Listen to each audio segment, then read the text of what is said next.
are some people who drain you the moment they walk into a room. They don't even have to raise their voice or say something cruel, and yet you shrink.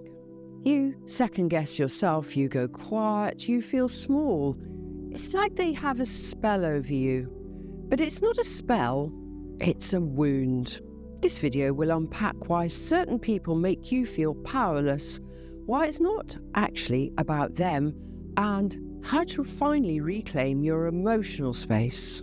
So let's look at the feeling that you can't explain. It starts subtly. Your shoulders tense, your thoughts scramble. You hesitate before you speak. You feel like a child again, unsure, curious, off balance. And maybe you tell yourself, I'm just being sensitive. But that's not the truth. The truth is your nervous system remembers something your mind has buried. That person's tone, energy, or behavior triggers an old imprint. Not from now, but from way back then. And you're not just reacting to them, you're reacting to who they actually remind you of. It could be a parent, a sibling, a childhood teacher, someone who made you feel not enough, too much, or invisible. And now that memory is alive in your body every time you're around someone who carries a similar emotional blueprint pattern. Let's take a look at the psychology of emotional shrinking. When you feel powerless around someone, it's rarely about their status or strength. It's about the dynamic your body unconsciously remembers. And here's the pattern. You experience someone as emotionally dominant. You instantly shift into compliance, caretaking, or silence. You abandon your truth to avoid discomfort. And all of this is called submission conditioning. When your early environment taught you that survival meant being agreeable, adaptable, and invisible. This is called submission conditioning. When your early environment taught you that survival meant being agreeable, adaptable, and invisible. You learnt, don't upset them, don't disagree, don't take up too much space. You then believed, if I keep them calm, I'll stay safe. And so now, even as an adult, your body responds in the same way, shrinking, freezing, performing. Even when the person in front of you isn't overtly threatening, your body doesn't care. It remembers the emotional posture of powerlessness. This isn't your weakness, this is your wiring. So let's look at what this does to your life. This pattern of emotional shrinking doesn't just affect your energy, it affects your choices, your relationships, and self-worth. You defer to others in meetings even when you know the answer. You maybe stay quiet in social groups to avoid judgment. Or you can't speak up in relationships without feeling guilt or panic. Then you attract emotionally dominant or unavailable people over and over. You know that pattern. And you tell yourself, maybe I'm just not confident.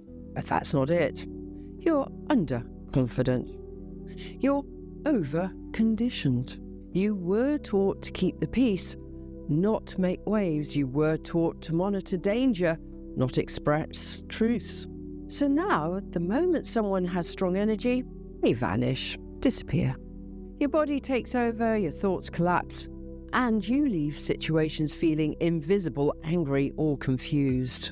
But you're not being weak. You're just running an old survival script that was written for a chapter you've already outgrown a very long time ago. So let's look at how to reclaim your power.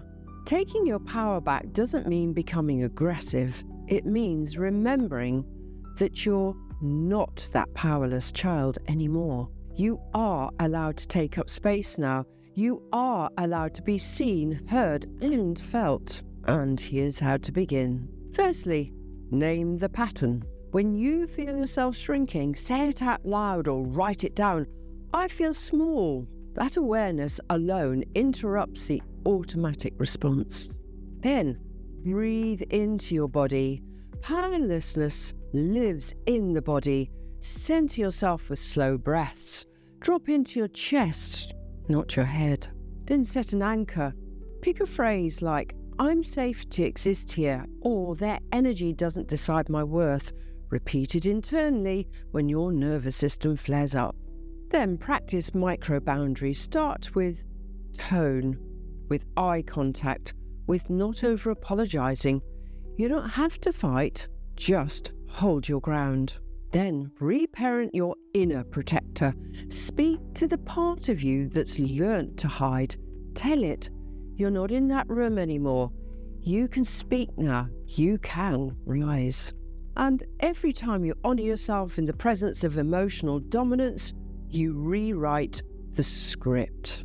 So in my closing thoughts, some people don't make you powerless. They reveal where you still feel powerless. And that's not shameful. That's a map just for you. You don't have to become louder to take up space. You just have to stop abandoning yourself in the presence of someone louder than you. This is your time to return to your body, to reclaim your energy, to stop whispering in rooms where you deserve to speak. Power was never outside you. It was only paused. Now it's time to press play.